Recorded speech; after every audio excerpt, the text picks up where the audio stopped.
I think poverty does totally dehumanize us.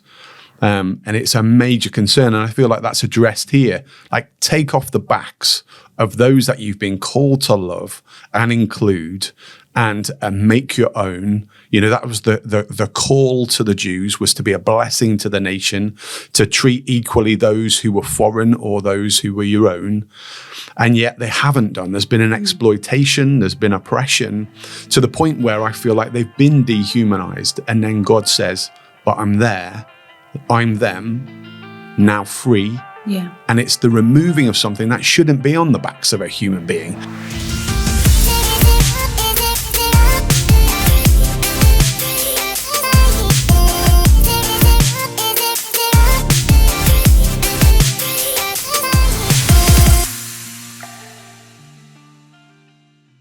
Hi, and welcome. Do you want to do one? You start it off. No, you go. I think you should keep that in. Well, it's in. We're on right now. Hi, and welcome to the Proximity Podcast. Episode 2, Series 2. It's on Natalie Williams. We're right bang smack in Isaiah 58, really going deep. I loved episode 1. Yeah, no, it was good. I felt like we could have kept going. There was some really juicy bits there. Like, there was some stuff I think we missed. Oh. Any thoughts on a segue, a beautiful segue? Or shall I just get us into the text? I don't know what we missed, so I think... Okay. Here we go. Read. Right, so we're going to move on, just out of that first chunk, and then get into the fast. It's all about this righteous fast, a fast that's going to be connected with justice. It's this great prophecy response of God to a people that are really not aligned with his heart. And then this is what he says from verse 6. Is this not the kind of fast I have chosen, to loose the chains of injustice and untie the cords of the yoke, to set the oppressed free and break every yoke? Is it not to share your food with the hungry and provide the poor wanderer with shelter? When you see the naked, to clothe them and not turn away from your own flesh and blood. It's an absolute beauty. It's real, true and proper fasting. Have you done any of this? Like, I think when I think back about my fasting relationship, often my fasting has looked like withdrawing from the meal table, sitting on my bed with my Bible, trying to fight being grumpy. Have you ever gotten out there and thought, well, I'll do this practically. I'm gonna choose the time when I would be eating to go and serve somebody else? Have you ever actively engaged in service of those experiencing poverty whilst fasting? Do you know what? I feel like I'm now going to ruin the podcast by saying that I've just realised that I do both types of fast, but I never put them together in my head. So I do fast from food. I do fast from social media. I fast from TV. Like, I have regular rhythms of that sort of physical fasting in my life. I also do share my bread with the hungry. Yeah. So there are things in that list that I do, but I don't think I've ever thought, right, I normally would be eating now, so right now I'm going to go and share my food with someone who's hungry. And I love that idea of doing both at the same time, but I'm a bit shocked that it's never occurred to me before to kind of put them together in my way of thinking and my practical action while I'm doing it. Interestingly, when I've heard people talk and speak and preach whatever on Isaiah 58, some people have used this as a text to talk about fasting from food. And try to strip out bits that they've applied to fasting from food. Then there's the justice types that use Isaiah 58 as another exhortation to how we should be working. But I've rarely seen those put together. And is it either or for your mind? Is this God saying, I'm not talking about giving up food. I'm actually talking about making sure people are fed. Or do you think we're supposed to be a fasting people, but making sure as we fast, we don't finish by punching people and quarreling? And whilst we're fasting, we are still afflicting and oppressing. Is it about addressing the hypocrisy, or is it actually beautifully aligning this?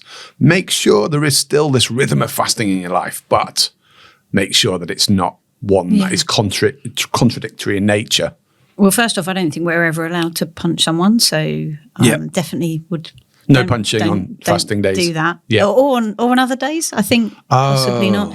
But I think obviously we see Jesus do both these things, don't we? we see him physically fast from food, and we see him feeding the hungry.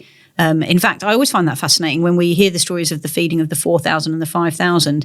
Rarely is it sort of commented on that actually it says because they were hungry. And it's a very practical, obviously we think about it as the miracle, and that's wonderful, but it was there's a very practical reason why it happened. Jesus wasn't just going, hey guys, let me show you this amazing thing I can do with bread and fish. He was feeding people because they were hungry. And so we see Jesus do both. And I actually love this idea. I've literally never thought of it before. I think this is going to be transformative for me, because I do have rhythms of fasting from food in my life. And I do have habits to do with providing for people who've got less than I've got. And the idea that I might deliberately and intentionally bring those two things together, I think, oh yeah, I'm suddenly like, I think I've missed that there's something that I could do here that could be quite a powerful thing, both powerful in my own spiritual formation and maturity, but also powerful to those that I am trying to support and come alongside as well. What do you do? Yeah, I've always separated them. It might be worth a go. I think it'd be quite hard though if you're hungry. I don't necessarily think you're always at your best, but then interestingly, I was thinking about as you were talking about Jesus and his fasts and how he did both. You know, there's that moment, isn't it, where I think it's in John's Gospel where he refers to when the disciples ask about him. He says, "Oh, there's a source of food that you don't know about." Yeah, and I wonder if that's something of an infilling of the being with the Father. Yeah, in the place of fasting that is totally sustaining. And I wonder if we'll get to it later on in Isaiah 58 when it talks about we'll be satisfied. Yeah. When you look at the Hebrew, just to give away where I'm going, but there's this like the fattening of bones is the Hebrew. You put on strength as you truly fast. Yeah. You will be satisfied and put on strength. And I wonder if Jesus experiences the nourishment that only comes from the Father, but it's also with great purpose, and it's as he begins then to pour his life out and spend himself on behalf of the poor, that those things combine in that moment, maybe. I don't know.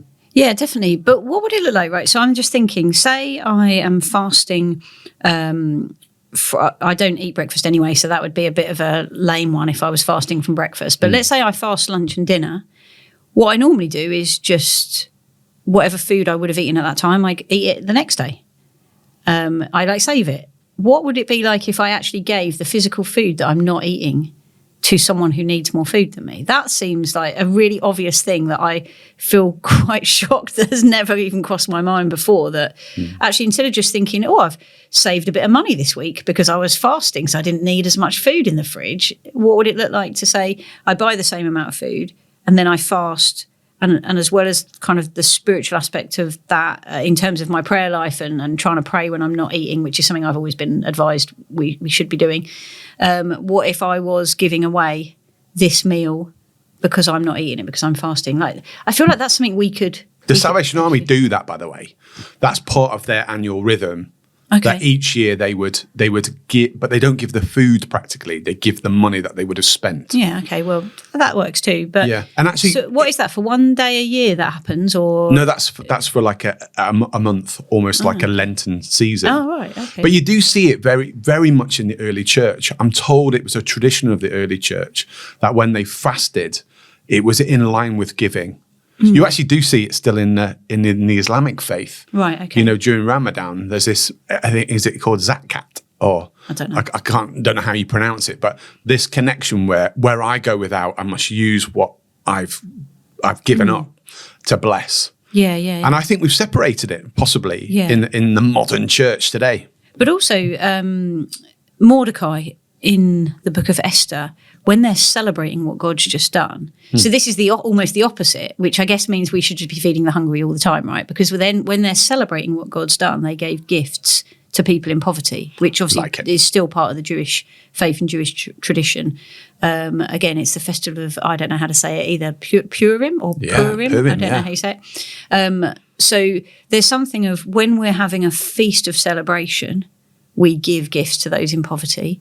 And when we're fasting, we give gifts to those in poverty. And so, I think when you actually look at the whole sweep of Scripture, what you really see is just what we talked about last time, which is the presence of God is amongst the poorest, And that's where we need to be too. And that's where, if we're seeking God, we need to be looking for him. Wow. Keller talks about 3 types of justice. One is equality. There must be systems culture that enables people to be equal. Second is the bias towards the poor. That's a form of injustice as well, and it's essential. And the third, he says, is just radical generosity beyond that too. And I see those 3 things coming into play in what you're saying as well, which I really, really like. Yeah.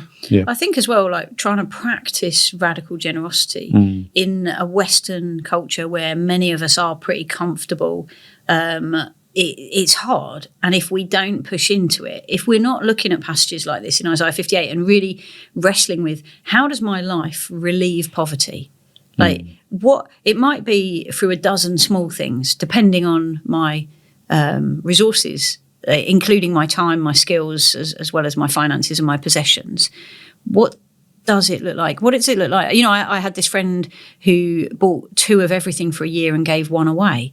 Like, even to try that for a month, every single thing you buy 2 and give 1 away. So every food shop you do it twice over and give 1 of them away. Wow. I feel like just trying to cultivate these rhythms will embed something so deep of the heart of God in our own hearts that then I think we'll be doing what this passage in Isaiah 58 is really talking about, because we'll be living whole lives that are postured towards both God and the poorest. But I think sometimes we're so comfortable that we almost can think, well, I don't know, if I give a little bit here, you know, I'll give to charity at Christmas and I'll sponsor a friend who's raising money for something. Or do you know what I mean? Like I feel like our get out of jail free cards are many. Our kind of, I've done that, I can feel good about myself. I notice this because I get to travel around churches a lot. And I find one of the things I find really hard is that people often want to tell me their good deeds and I don't know how to respond, because I recognise it in my own heart too. Like, I do something really good, I probably do want to share it because I want a pat on the back. I want a well done. I recently went to the doctor and she said, have you ever smoked? And I said, yeah, but I gave up in 2006. And she went, And I was just like, why are you not? I want a gold star. And then she said, you know, how many did you smoke? And I said, between 20 and 40. And she went, oh, a heavy smoker then. And I said, yeah, but I gave up 18 years ago. Like, I was desperate for this encouragement. And I see that when we're, you know, as I visit, people want to tell you, oh, I took someone into my home, or, oh, I did. And then there's something of making sure that we're doing this for God and to not just to look good in front of, I know that's been a criticism of middle class churches, that we're just a bunch of, you know, do-gooders who like serving food banks to make ourselves feel better about ourselves. And I don't agree with that criticism across the board, but I do think there's something in there that for each of us it's worth saying, God, how much am I doing that's in the secret place? How much am I doing that's just for you? Like, God spoke to me a couple of years ago and asked me to do a series of things which he said, you must not preach about it and you must not put it in a book. And I assume that applies to you must not tell it on a podcast as well. Just give us a few of those things. Just my fear of the Lord is greater than my desire to please you with my stories. Good. But and also I could be completely lying, couldn't I? That's a really, hey, I do loads, but I just can't tell you about it. But I'm not lying, but I'm saying there's something of, we need to make sure, I think especially more of us who do this as part of our day-to-day lives, that we are not doing it for showiness. We're not doing it so that others think, wow, you're an amazing Christian or you're an amazing leader. But we are actually going, God, it's about you first and foremost. And then it's about revealing you to other people. And I always find that a challenge because I like to talk about the things and I like a good story. Yeah. So I always see how something could be told as a great story. But yeah, I'm finding more and more God saying to me, just keep that one for us. And we start at the point in Isaiah 58 where God is drawing attention to the wrong kind of fasting. And I think if there isn't that secret place, that service of God and therefore being the hands of God towards those in need, that happens outside of the public view, then it could easily become yet another tick box, couldn't it?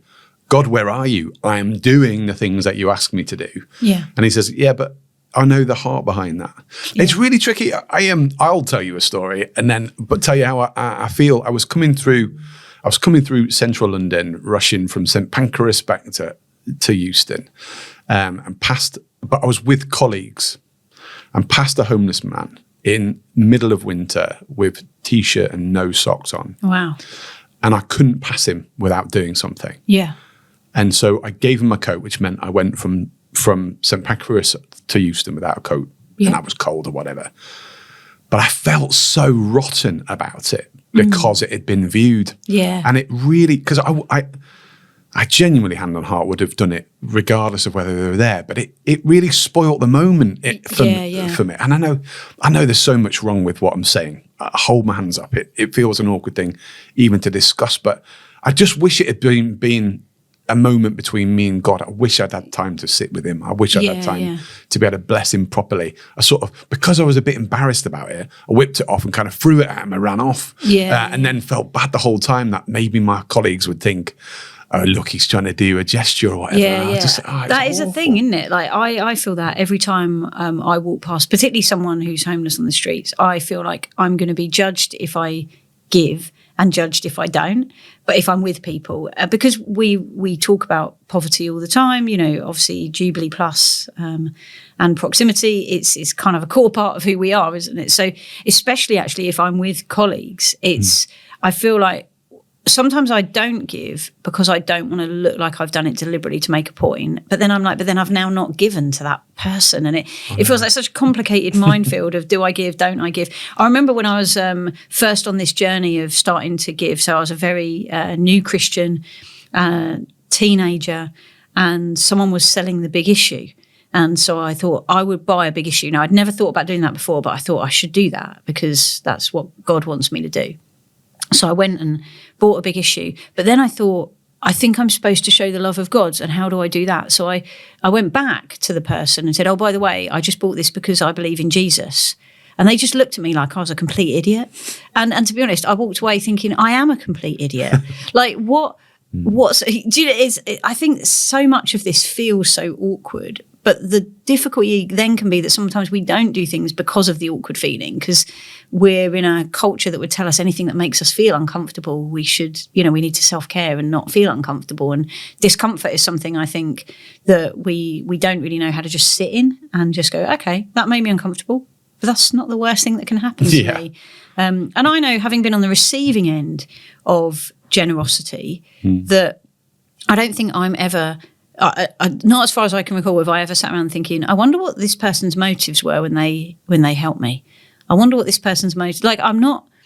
That's not my thought. My thought is gratitude. So, you know, I had a small group who bought me a car, and I wonder how it was. I had never thought about it till we're talking about it now. I wonder if anyone in that small group felt pressure to give and didn't want to, but everyone else was doing it, so they had to chip in. Or I wonder if some of them wanted to chip in more and they didn't need to because so many of them did chip in for it. You know, I actually don't know the ins and outs of who gave and who didn't, but all I know is I was given a car, which blew my mind that they would be so generous to me, especially at a point in time when they knew I was still spending money on cigarettes, on smoking, other things as well, and not always putting my money to good use. And yet they clubbed together to buy me a car. And what I'm left with is this incredible sense of, wow, isn't God kind? Because the church was kind. And so for me, I'm not sure. I think we analyse our own motives, and we should, but I'm not sure the people on the receiving end are often. I'm sure that guy you gave your coat to wasn't like, gosh, that guy didn't even have the courtesy to sit down and have a conversation with me. He just thought, wow, I'm freezing. Thank goodness I've got a coat. I find this really challenging. It's really interesting you talking about receiving and how you felt. I really struggle with receiving. I therefore feel, and it's not a good thing necessarily, but I feel far more comfortable in giving. And it's pride. It probably is. I think there's some other stuff going on. I how I delivered that gently and with mercy and kindness to you. Yeah. Whack me. Let's just call out your sin. No, I'm joking. No, I don't know. I think there's some other stuff around the kind of gifts I got when I was younger, probably, that make it quite difficult. Yeah. But isn't that why, I don't know, in my church we've got a cost of living fund, and it's for anyone who is struggling with the cost of living right now.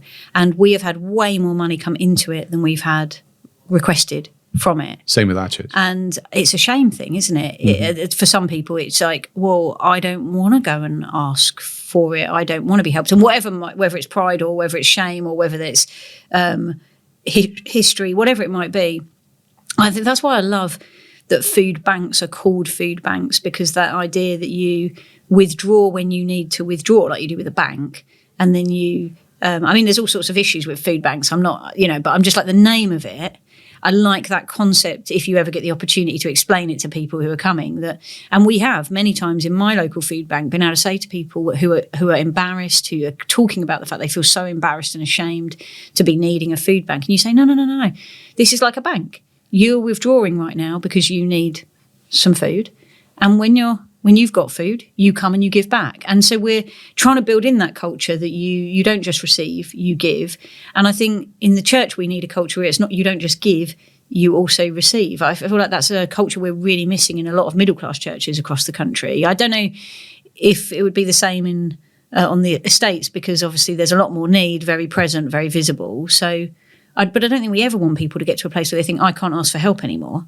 No, but do we, as the giver, consider the emotions of the receiver? Are we good at? Because I think it's really important for me and the feelings that I feel around giving, receiving, and maybe that's the pride thing, and maybe that's whatever traumas that might be. But I wonder if we ever do consider how the place you've got to be. I'm thinking about the person who's asking for money on the streets. Where have you had to get yourself to, your mind at, your heart at, in order to find yourself in that circumstance? Yeah. It's not the position of strength. And I think often those people who give or don't give have a real hard heart around those people and making huge judgments about what they're spending their money on and all that kind of stuff. But I wonder, just the level of brokenness that you must have gotten to where you're able to get to the point of being willing to ask for help, and then, the constant receiving that they do.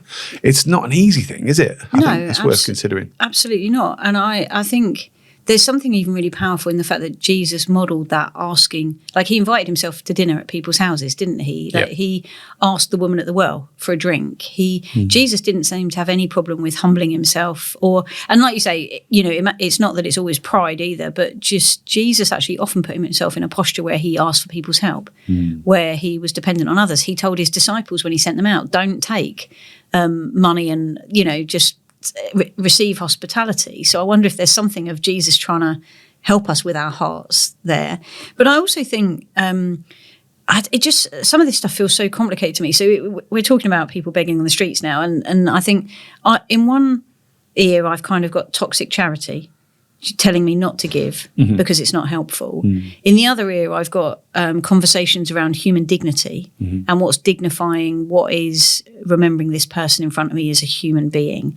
And that might mean I give money instead of food because I say, this is your choice what you do with this, because you are an adult human being who can make decisions on your own. And I think, again, sometimes there's just such a danger that because we've got these voices saying different things, this is right, this is wrong, this is helpful, this is unhelpful, and about the same things, sometimes that can be completely incapacitating and you don't do anything just because you don't know what the right thing to do is. Whereas this passage in Isaiah 58 is really clear. We must feed people who are hungry. Yeah. And obviously it's not just here. We talked last time about Jesus saying, when you give food to someone who's hungry, this is how you're actually treating me. When you give drink to someone who's thirsty, it's how you're actually treating me.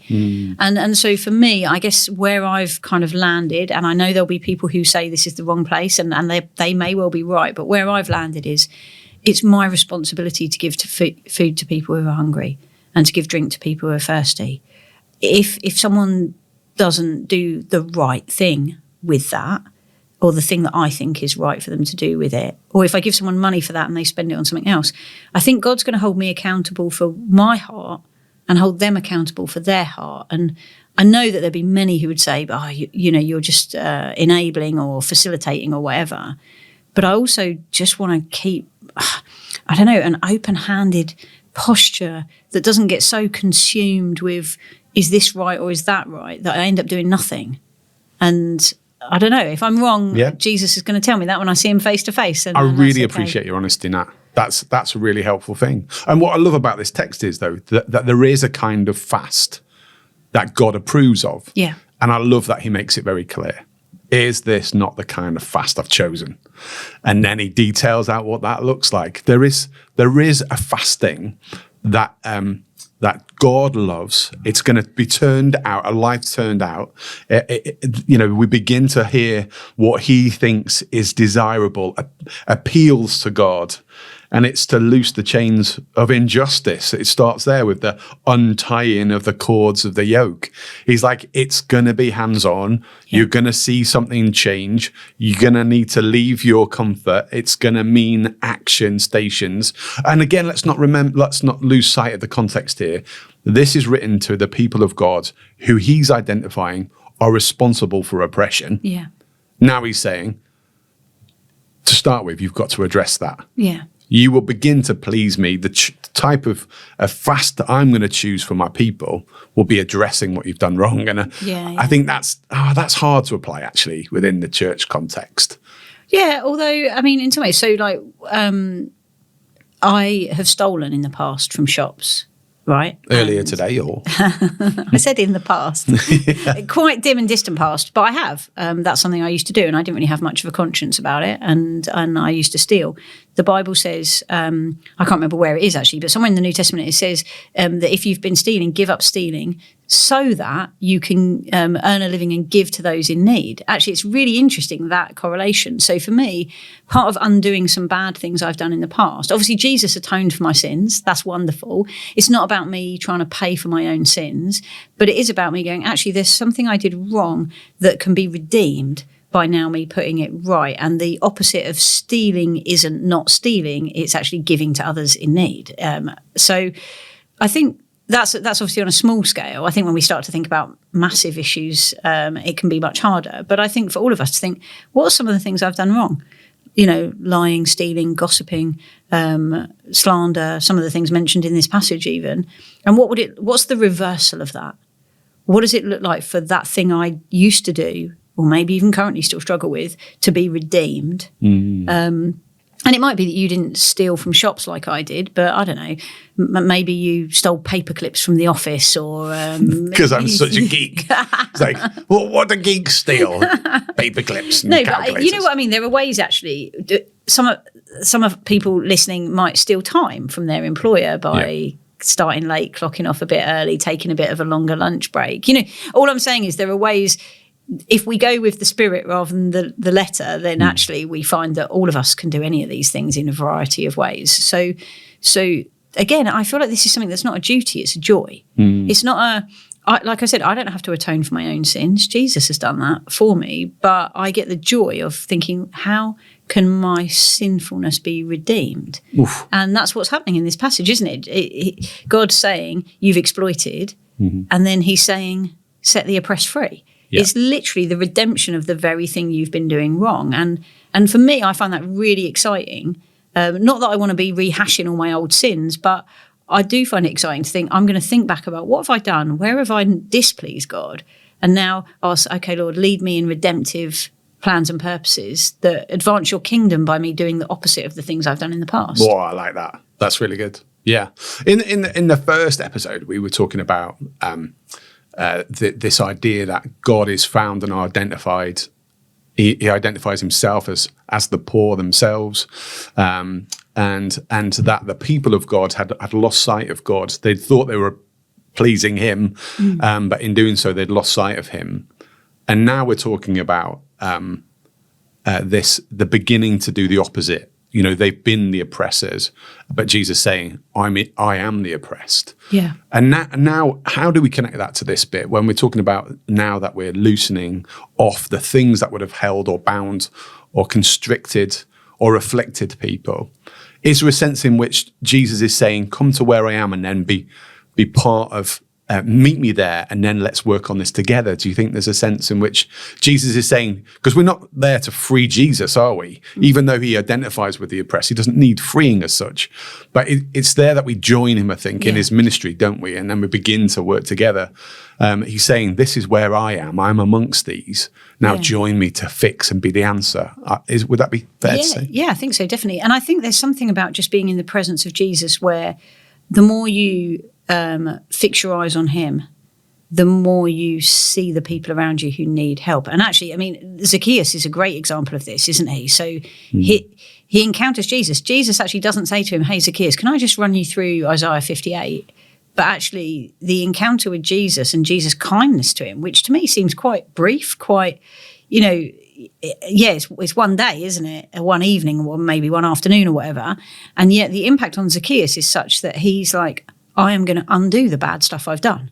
And not only am I going to undo it to the letter of the law, which would have been to give back double, he says, I'm going to do double what you've asked me to do, God, by going fourfold. And there's something of just being in the presence of Jesus where there's that immediate outworking of those I've exploited, I need to not exploit, and those I've defrauded, I need to give, and give abundantly. And so for me, Zacchaeus is a great example of just when you're looking at Jesus, there's almost this sort of automatic, or should be this automatic outworking of where you're looking at the poorest, but probably not just those you've defrauded, because maybe many of us haven't had the opportunity to exploit other people like that, or to take money from those in need. I'm sure many of us haven't, and I hope we haven't, but actually, that doesn't exonerate us from having to do anything, because, again, we're wanting to minister to Jesus, aren't we? And he says ministering to him is giving him food, giving him drink, giving him clothing, visiting him. And so, yeah, I don't know that there's anywhere in the Bible that kind of says, do you know what? You don't have to do too much of this, or just do a little bit and then that's all right. I feel like this is so supposed to be so deeply ingrained in who we are as Christ followers, as ones who are becoming more and more like Jesus, that if we're not growing in this, then we probably need to spend more time looking at Jesus and going, Jesus, I want to be like you, help me. Because it doesn't come naturally to all of us. I don't think I'm naturally generous at all. I think I'm naturally quite tight. So I've got to press in. And I press in not by looking at my bank balance, but by looking at Jesus. I like that. Yeah. I think we haven't got long left, but I really like in this passage the use of language again. It's very poetic, which I always find deeply satisfying. But it's interesting, isn't it, that the first thing that we're to address is this loosening of the chains of injustice and untying the cords of the yoke. And I think my observation again here is when we're talking about the oppressed and the afflicted, how interestingly there's this image of the yoke, and how I feel like that is the yoke that should be on an oxen. It shouldn't be on a human. And yet I think poverty does totally dehumanize us. And it's a major concern. And I feel like that's addressed here. Like, take off the backs of those that you've been called to love and include and make your own. You know, that was the call to the Jews, was to be a blessing to the nation, to treat equally those who were foreign or those who were your own. And yet they haven't done. There's been an exploitation, there's been oppression, to the point where I feel like they've been dehumanized. And then God says, but I'm there.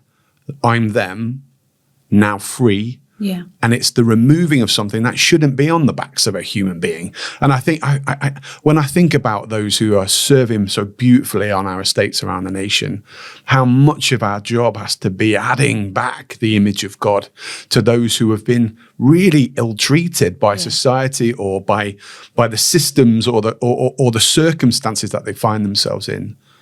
But really saying, you know what?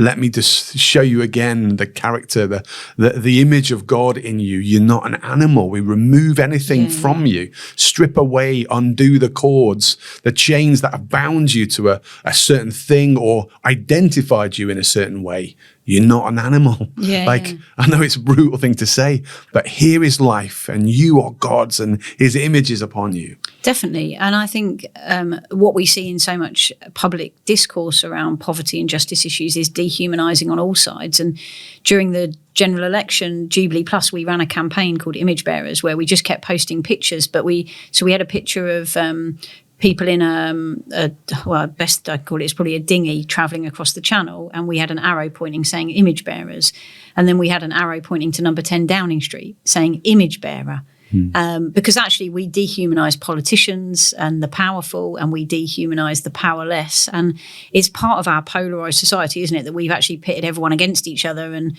we don't see each other as oh, you're actually, do you know what? You're just like me. You'll have the same joys, the same fears, the same doubts, probably across the board. And so reminding ourselves that every single person we encounter is made in the image of God, I think is massively important and is right at the heart of this passage, like you say. Yes, because it isn't just removing the image of the dehumanized image of an animal and saying you're human, but it's actually much further than that. Like you say, you're a human made in the image of God. And again, we're trying to draw attention to God isn't found in rules and regulations. God is found amongst the oppressed and the afflicted. And his image is on those. And I love to think about those people I've served and think, yes, you are the image of God. I am serving Jesus as I'm serving you. Yeah. And I know he takes joy. This is the kind of fast he has chosen. This is the fast that our God is pleased with. When we identify him there and begin to work with him, to serve him, to make him known, to be his hands, his feet, be good news in those spaces. I feel like we begin to get into what true worship looks like when we begin to see that God is there and we can find him and we can worship him as we serve in the most broken places. Definitely. And maybe that draws us to the end. I think so. Episode number 2. We hope it's really helpful to you as we sort of work this stuff out. We don't do loads of prep. I don't know if you can tell. We're trying to explore what the text tells us. We're trying to go deeper, see where the Lord leads us. If you've got any feedback, please do leave it in the comments. If you'd love us to address anything in particular, we'd love to hear from you. Thanks so much for joining us. Join us for part 3, episode 3, coming soon. See you later.